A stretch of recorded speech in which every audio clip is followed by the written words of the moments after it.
Hello everyone, my name is Sajashri Jadhav and today's video topic is recursion. So in this video we see all about the recursion. So basically why we use the recursion. So in that normal code we use the for loop. In that for loop we take local integer like I. In that I we give the I, it starts from, ends from, and the limit from the I means we take for loop like its starting point like for loop in bracket we take like I is equal to 0, then I we give the I is a limit, that's our I a dot length. I it will be run execute between the a dot length, then it will be increased by I plus plus. So that's basic of the for loop. So in that recursion we don't use the for loop. Without for loop we can execute our program. So in that recursion we create a method for the executing our loop. So in that recursion we don't use our for loop, means basic in a program what will be happen means we take one of the example. If you want to print array like 1 to 10, in that by for the printing an array we take the for loop like for loop it start from I is equal to 1 and it's we take its length like I is less than a dot length and I plus plus means first one iteration is complete, then our second one iteration is complete, then it will be execute one by one, means in output we print like sys out a of I. So basically our output it will be like 1 2 3 4 5 up to the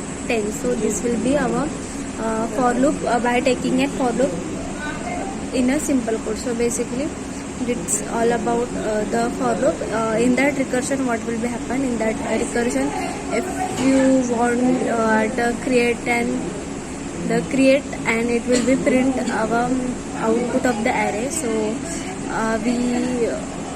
if we want to print an array, so for the printing an array we take and create a method like print array. In that we pass the parameter like we pass the our array is a and we pass the some integer like means variable, so we pass the variable int. So that's way for the printing an array we create a method like print array, and in that bracket we pass the parameter like a and our variable I. So what will be happen, we create an one of the method for the printing an array. So in that printing an array we take method for the printing an array, we create the method for the print array. So it will create method like public static.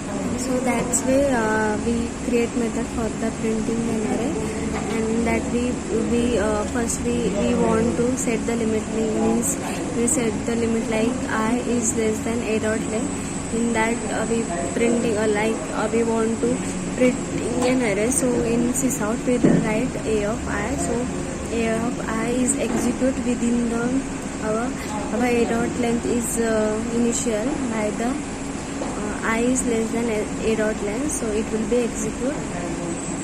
Then we want to printing also we want to return that output to the our first one method that we want to that initialize that we want that will be written in that the process. So as way we print our array like and then we get the output like 1 2 3 4 up to the 10. So this is all about the recursion. So recursion is basically is used instead of the our for loops. In that we also in the recursion we use if as multiple of the condition, but we don't use our for loop. So basically in that recursion we don't use our for loop. In that recursion our all the parameters are same, means I limit then I what will be limit of the I, then when it will be finished. So that is the fix. So that's all about the recursion. Thank you.